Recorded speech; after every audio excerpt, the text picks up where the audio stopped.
Hello everyone, this is Professor Sanan Sari and welcome back to my YouTube channel. Friends, in this video, we are going to discuss about a very important topic, that is explicit cost. Friends, I would like to inform you, in my previous video I have already uploaded the topic which is related to implicit cost, and if you want to watch that video too, so definitely I'm going to share the link on my description box. You can watch from there. So let's start with our today's topic here. Now, explicit cost, short में मैं आपको implicit के बारे में बता दूं कि implicit cost business का वो खर्चा होता है जहां पर you are not suppose to pay someone, right, cash का आउटफ्लो इज नॉट रिक्वायर्ड, ठीक है, वो होता है आपका इम्प्लिसिट कॉस्ट। एंड एग्जैक्टली आपका जो एक्सप्लिसिट कॉस्ट है उसका ऑपोजिट है।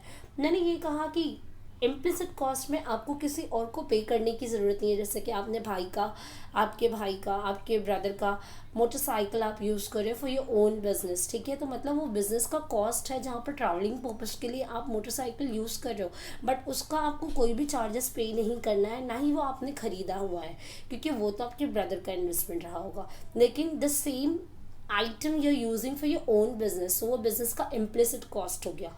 लेकिन explicit cost is exactly opposite of it. Now let's learn about the explicit cost, and I would like to inform you friends, explicit cost is also called as direct cost। जैसे मैंने पिछली video में आपको बताया था कि implicit cost को हम और क्या कहते हैं, हम इसे कहते हैं indirect cost, but explicit cost को हम और क्या कहते हैं, हम इसे कहते हैं डायरेक्ट कॉस्ट, ठीक है। And it is also called as out of pocket cost. Out of pocket मतलब आपका पैसा आपके पॉकेट से बाहर आने वाला है। इम्प्लिसिट में आपका पैसा नहीं जा रहा, लेकिन एक्सप्लिसिट में आपका पैसा जाने वाला है। कैसे और किस तरीके से, let's learn now. So friends, as you can see here, explicit cost refers to the expenses by firm। मतलब फर्म के जितने भी खर्चे होते हैं ना, उन्हीं खर्चे को हम क्या कहते हैं, explicit cost कहते हैं। The payments for which are made to others are referred to as explicit cost। जो पेमेंट हम किसी और को कर रहे हैं, इसे भी हम क्या कहते हैं, explicit cost कहते हैं। In other words, the cost incurred to firm for purchase any factors of production are known as explicit cost। Example, expenditure incurred on the purchase of raw material। मतलब बात यहाँ पर ये हो रही है फ्रेंड्स कि बिजनेस में कोई भी चीज़ें खरीदनी है और basically purchase of factors of production, मतलब गुड्स को बनाने के लिए आप जो भी फैक्टर यूज़ कर रहे हैं उसको परचेज करने में definitely if you are purchasing something then you have to pay, right. अगर आप लेबर भी हायर कर रहे हैं then you have to give wages and salary to them, right, employees को। एंड देन अगर आपने लैंड भी लिया है रेंट पे तो you have to pay rent, right.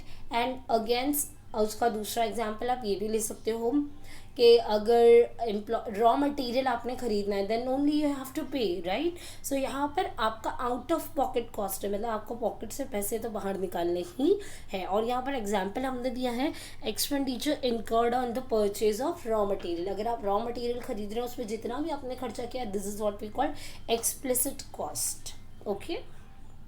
Now, in a simple words, explicit cost refers to the actual expenditures of the firm to hire rent or purchase the inputs it required in production। Simple चीज़ है, वही चीज़ repeat हो रही है।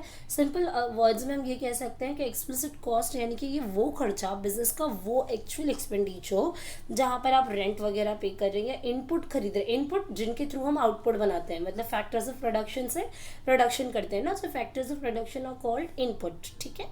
सो उनके लिए भी आपको यू हैव टू पे।